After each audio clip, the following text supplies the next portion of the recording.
Hello साथियों, आप सभी का स्वागत है आपका अपना चैनल माई ज्ञानपुर में। चलिए आज हम बताते हैं कि आज घन घनाभ के बारे में बात करेंगे, ठीक है ना। और इसमें आपको जी हाँ, इस चैप्टर में पहले आपको हम इसमें जी हाँ, इसका जो परिचय दिलाएंगे कि क्या घन होता है, कैसे घनाभ होता है, कैसे बेलन होता है, इसका क्षेत्रफल क्या होता है, आयतन क्या होता है, इन सभी के बारे में बात करेंगे। तो एक बार आप लोग वीडियो को जरूर शेयर करिएगा, वीडियो को शेयर करिए अपने अधिक अधिक संख्या में, देखिए अपने दोस्तों के पास, आपके जो भी चाहने वाले हैं, ठीक है ना, सभी के पास वीडियो को शेयर कर दीजिए जिससे कि और भी बच्चे जुड़े। तो चलिए साथियों स्टार्ट करते हैं बिना देरी के। आज का पहला पॉइंट है साथियों, क्या है आज का जो पहला पॉइंट है, घन है। घन के बारे में बात करते हैं। किसके बारे में?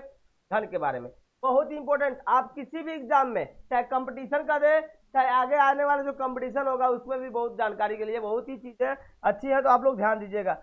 सबसे पहले हम बनाते कैसे इसको, देखिए अगर आप इसको बनाते हैं तो इसको बनाने का तरीका क्या होता है। एक ऐसे फिगर बनाएंगे ना, तो ऐसे बनाया जाएगा, ध्यान दीजिएगा इस टाइप से। चारों भुजाएं बराबर होनी चाहिए, चारों भुजाएं क्या होनी चाहिए, बराबर होनी चाहिए, है ना। और चारों भुजाओं की जो है बातें क्या होती है, ध्यान दीजिएगा भाई।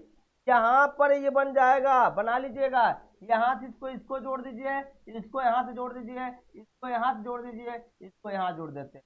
अब जोड़ने के बाद क्या है कि जितनी भी भुजाएं होती है ना, सभी क्या होती है, इक्वल। क्योंकि ये भुजा ये हो जाएगी, ठीक है ना। ये उसकी ऊंचाई भी क्या होती है, ये होती है, और इसकी चौड़ाई भी क्या होती है, ये। यानी सभी की सभी भुजाएं क्या होती हैं, बिल्कुल समान होती है। इसमें कोई बात ऐसी नहीं है कि नहीं बराबर, ये सभी की सभी क्या होती है, भुजाएं बराबर होती हैं। अब सुनिएगा, इसके वर्गकार, समझ रहे ना, वर्गकार आकार का मतलब क्या होता है, इसकी चारों भुजाएं क्या होती है, बिल्कुल बराबर होती है। इसकी लंबाई चौड़ाई भी क्या होती है, इसमें लंबाई चौड़ाई होगा तो लंबाई की इसी को देखिए, जैसे मोबाइल है ना, अगर इसको मैं आधा बराबर काट देता हूं तो क्या बन जाएगा, वर्गकार। इसका आधा हम काट देते हैं, समझ रहे ना, इसका आधा अगर भाग काट देते हैं तो बराबर क्या बन जाएगा, वर्गाकार का। मतलब क्या हो जाएगा, घन बन जाएगा। और जब घन बन जाए तो घन में क्या होता है, देखिए ये मान ली सपोर्टेड क्या है, इसको हम आधा काट दिए हैं, समझिएगा। अब इसको आधा काटने के बाद ये क्या है, यह घन हो जाएगा। क्या हो जाएगा, घन। अब घन में क्या होगा, देखिएगा इसमें ये क्या दे, इसकी ऊंचाई हो जाएगी, इसकी ये लंबाई हो जाएगी, इसकी ये चौड़ाई हो जाएगी, समझ रहा है ना। और जितनी भी भुजाएं होती हैं इनकी सभी भुजाएं क्या होती है, आपस में बराबर होती हैं। और अब बात करते हैं इसमें, जी साथियों इसमें कुछ अंक की बात करते हैं। एक घन होता है ना, तो घन में देखिए एक कोना, दो कोना, तीन कोना, चार कोना, पांच कोना, छह कोना, सात कोना, आठ कोना। अगर कोने की बात करते हैं तो कोने कितने होंगे भैया, कोनों की संख्या बात करते हैं तो 12 सॉरी 8 हो जाएंगे। क्या हो जाएंगे, कोने की बात करते हैं कितना हो जाएंगे, इनकी संख्या हो जाएगी 8। अगर हम बात करते हैं इनकी सतह की बात करते हैं, किसकी बात करते हैं, अगर आप सतह की बात करते हैं तो सुनिएगा, इसमें एक सतह, इसमें दो सतह, इसमें तीन सतह, एक चार सतह, एक पांच सतह, भैया नोट कर लो। और ये क्या हो जाएगा, ये किधर वाला काटेंगे ना, इधर काटेंगे तो एक सतह ये हो जाएगा। कितनी सतह होती है, तो सतहों की संख्या लिख लीजिए, सतह कितने होंगे, 6 हो जाएंगे। यानी 6 सतह आपके घर में, देखिए आपका घर बनता है ना, चारों चारों दीवार बराबर है ना। तो देखिएगा एक जिसमें खड़े होते हैं, जिसमें हम खड़े हैं, एक सतह वो हो जाएगा जिसपे आप देख रहे हो ऊपर छत पे, एक सतह हो जाएगा, दो हो गया। एक साइड में और एक इस साइड में, कितने हुए, 4 हुए। एक सामने वाला एक पीछे वाला, कितना सतह हुआ, बिल्कुल 6 सतह होते भाई, नोट कर लीजिएगा। अब किनारे की हम बात करते हैं, इनके किनारे, किनारे किनारे मतलब क्या हो जाएगा, इनकी भुजाओं की बात करते हैं तो कितनी भुजा हो जाएगी, किनारों की बात करते हैं इनकी संख्या कितनी होती है, 12 होती है। कितनी होती है, 12। कैसे 12 होंगे, 1 2 3 4 5 6 7, यहाँ 7 8 9 10 11 12, कितनी होती है इनकी भी 12 संख्या। देखिए आपके घर में रूम बनाते, एक कोना, एक दो तीन चार पाँच छः सात आठ नौ, फिर 10, फिर इधर का 11, फिर इधर का 12, कितने किनारे होंगे, 12 किनारे, नोट कर लीजिएगा, ये 12 किनारे हो गए, ठीक है। अब इनकी भुजा समान होती है। अगर इनका आयतन, आयतन किसको बोलते हैं भैया, आयतन। चलिए इसका घन का आयतन, घन का आयतन। अगर आपको घन का आयतन निकालना है तो किसे घन का आयतन जो निकलता है कैसे निकलता है बताइए। घन का जो आयतन होता है वह लंबाई गुणे चौड़ाई गुणे और क्या होता है ऊंचाई। इसमें लंबाई क्या है ए है, चौड़ाई कितनी है ए है और ऊंचाई कितनी है ये है ना। अब इसका गुणा करेंगे तो क्या बनेगा ए गुणे ए, सभी की क्या है बराबर है तो क्या हो जाएगी ए क्यू हो जाएगी। या इसको लिख सकते हैं भुजा क्यू, क्या लिखेंगे भुजा क्यू भी लिख सकते हैं। यह इसका आयतन होता है।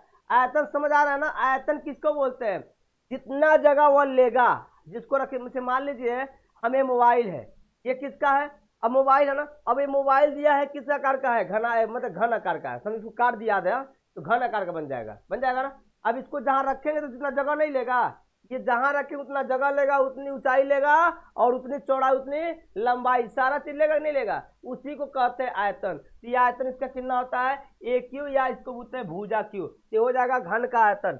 अब हम बात करते हैं इसकी, देखिएगा अब इसकी हम बात करते हैं जी आयतन के बाद हम बात करते हैं किसकी, इसकी आयतन के बाद इसकी वक्र पृष्ठ की बात करते हैं, किसकी संपूर्ण पृष्ठ, इसकी संपूर्ण पृष्ठ की बात करते हैं।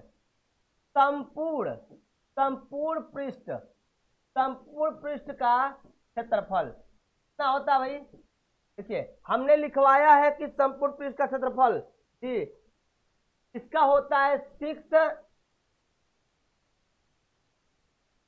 इसका कितना होता है 6a² होता है। बोलिए होता है कि नहीं होता है। ये इसको लिख सकते हैं, कहने का मतलब क्या है 6 गुणे भुजा का स्क्वायर भी लिख सकते हैं। अरे भैया हमने अपने को बताया कितने सतह होते हैं 6 होता है ना, यानी 6 पृष्ठ बनेंगे ना एक ऊपर वाला, तो सभी की अलग अलग क्या होगा क्षेत्रफल निकलेगा ना। उस दीवार की अलग, इस दीवार की अलग, इसका अलग, इसका अलग, सभी का अलग निकलेगा ना। और सभी कितने है 6 है तो 6 से गुणा कर देंगे, तो गुणा जब करेंगे क्या हो जाएगा 6 गुणे भुजा स्क्वायर। ये तो हो गया संपूर्ण। अब इसका विकर्ण निकालना है, क्या निकालना है विकर्ण। विकर्ण निकालना तो क्या होता है अंडर रूट लिखते हैं 3 ये होता है। क्या इसको लिखेंगे क्या लिख लीजिए भुजा, भुजा गुणे क्या लिखेंगे करड़ी में 3। क्या हो गया इसकी भुजा लिख लीजिएगा, ये घन की हो जाएगी भुजा। तो घन वाले देखिए ये घन है ना, तो घन के बारे में जान लीजिए, नहीं जानेंगे नहीं आगे पढ़ पाएंगे। अब हम बात करते हैं घनाभ की, बात करते हैं घनाभ का।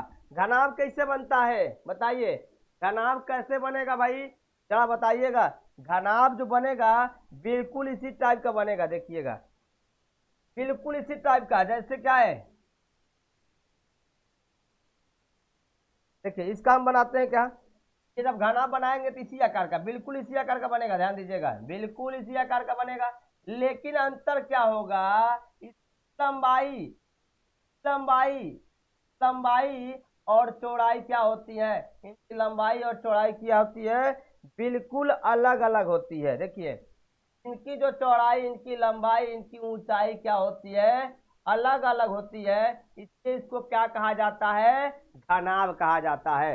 घनाभ ये क्या है, यह लंबाई है, यह क्या है यह ऊंचाई है, यह क्या है यह क्या है क्या हो जाएगा चौड़ाई, क्या है चौड़ाई। बताया ना यह मोबाइल है, देख रहे हैं ना ये मोबाइल है किस आकार का है, यह जो मोबाइल है घनाभ आकार का है। इनकी कहने की बात, इनकी लंबाई देखिए, इनकी लंबाई ये हो जाएगी ना, इनकी चौड़ाई ये हो जाएगी और इनकी ऊंचाई ये वाला पार्ट हो गया, दिख रहा है ना ये वाला पार्ट, इसी को हम कहते हैं क्या इसको कहते हैं घनाभ। तो घनाभ आकार में ऐसे होता है, लंबाई कुछ और होगा, चौड़ाई कुछ और होगा और ऊंचाई कुछ और होगा, तो हम इसको कहते हैं घनाभ। ये घन आकार का, इसमें सारी चीजें सेम होती है। इसमें भी कोने कितने होते हैं, कोने की संख्या इसमें भी कितनी होती है 8 होती है। सतह की भी संख्या कितनी होती है, सतह की भी 6 होती है। और कोरे कितने होते हैं, किनारे कितने होते हैं, तो लिख लीजिए कोरे जो होते हैं वो भी कितने होते हैं 12। सेम जिससे आपका घन में होता है उसी प्रकार। देखिए मैं बात करता हूँ एक सतह, ठीक, अब ये क्या हो जाएगा दूसरा सतह हुआ, अब ये हो गया तीसरा सतह, ये हो गया चौथा सतह, ये हो गया पांचवा सतह और इधर क्या हो गया छठा सतह, यानी 6 सतह होते हैं। बताया नहीं बताया, ये 6 सतह। अरे आपको नहीं समझ आ रहा है तो यहाँ देखिए मैं आपको बता रहा हूँ, ध्यान दीजिएगा एक चीज क्या है, ध्यान दीजिएगा जैसे किताब है, ध्यान दीजिएगा ये क्या है ये किताब है, देख रहा है ना यह जो किताब है ये किस आकार का है? घनाभ आकार का है। देख रहा है ना, यह घनाभ आकार का है। इसकी लंबाई देखिए, इसकी लंबाई देखिए, इसमें कितने सतह हैं? ध्यान दीजिएगा, बहुत ही इंपॉर्टेंट पॉइंट है। ये देखिए, एक सतह यह हो जाएगा, एक सतह यह हो जाएगा, एक सतह यह हो जाएगा, हो जाएगा ना, और एक सतह यह, और एक सतह यह हो जाएंगी, और एक सतह यह। कितनी हो गई? 1 2 3 4 5 6 सतह हो गई ना। किनारे कितने होते हैं? सुनिएगा, अब इसका किनारा देखिएगा, एक किनारा, दो किनारा, तीन किनारा, चार किनारा। अब इधर आ जाइए, 5 किनारा, 6 किनारा, ये हो जाएगा 7 किनारा। अब इधर आ जाइएगा, 8 किनारा, 9 किनारा, ये हो जाएगा 10 किनारा, हो जाएगा ना। अब इधर आपका हो जाएगा कितना? टोटल होते हैं 12 किनारे। कितने होते हैं? 12 किनारे होते हैं इसमें। याद आया जी? 12 किनारे होंगे। अब हम बात करते हैं कोने की संख्या। कोने कितने होते हैं? 1 कोना, 2 कोना, 3 कोना, 4 कोना, 5 कोना, 6 कोना, 7 कोना, 8 कोना होता है।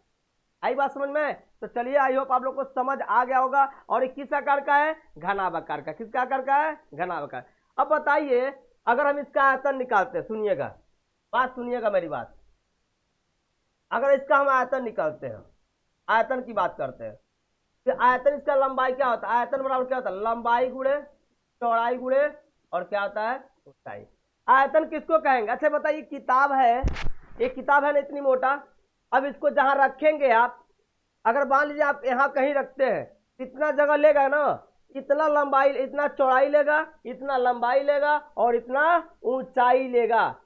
उसी को क्या कहते हैं? पूरा जो ले रहा है, जगह घेर रहा है ना, ये पूरा जगह घेर रहा है, उसी को कहते हैं क्या? घनाभ बोलते हैं। क्या बोलते हैं? घनाभ बोलते हैं। बताइए, समझ आ रहे हैं चीजें? चलिए, तो इसका आयतन हो गया। अब हम बात करते हैं भैया इसकी आयतन, इसका हम बात करते हैं वक्र पृष्ठ की। किसकी बात करते हैं? संपूर्ण पृष्ठ की बात करते हैं। किसकी बात करते हैं? संपूर्ण पृष्ठ की। इसका संपूर्ण पृष्ठ क्षेत्रफल, संपूर्ण संपूर्ण पृष्ठ, संपूर्ण पृष्ठ का क्षेत्रफल इसका क्या होता है? सुनिए, दो लिख लीजिएगा, लंबाई गुणे क्या हो जाएगा? चौड़ाई, फिर चौड़ाई गुणे क्या हो जाएगा? ऊंचाई, फिर क्या होगा? ऊंचाई गुणे क्या हो जाएगा? लंबाई। इसी को हम क्या करते हैं? इसी का फार्मूला होता है संपूर्ण पृष्ठ। क्या होता है? संपूर्ण पृष्ठ। घन का संपूर्ण पृष्ठ ये हो जाएगा। अब आगे क्या है ध्यान दीजिएगा, अगला जो पॉइंट है इसमें जी, आगे हम बताते हैं इसमें। अब इसका हम निकाल लेते क्या, देखिएगा, अब इसका विकर्ण निकालते हैं। इसका अगर विकर्ण निकालते हैं, विकर्ण, विकर्ण क्या होता है? लिखिएगा under root L square plus T square plus H square. ये हो जाएगा क्या? घनाभ का विकर्ण। क्या हो जाएगा? घनाभ का विकर्ण निकल गया, घनाभ का विकर्ण निकल गया। साथियों चलिए, आज के लिए इतना ही, ठीक ना। नेक्स्ट वीडियो में आपको फिर से नए आपको चीजें मैं सिखाऊंगा घन और घनाभ से रिलेटेड। उसके बाद आपको बेलन को बताया जाएगा, बेलन के बारे में। किसके बारे में? बेलन के बारे में। तो आप सभी से यही रिक्वेस्ट है कि आप लोग वीडियो को जरूर देखिएगा और वीडियो को अधिक संख्या में शेयर करिएगा, जिससे कि आगे चीजें हम बढ़ा सके। तो चलिए साथियों, आज इतना ही, फिर मिलेंगे नेक्स्ट वीडियो में। तब तक के लिए साथियों बाय बाय, टेक केयर, जय हिंद जय भारत।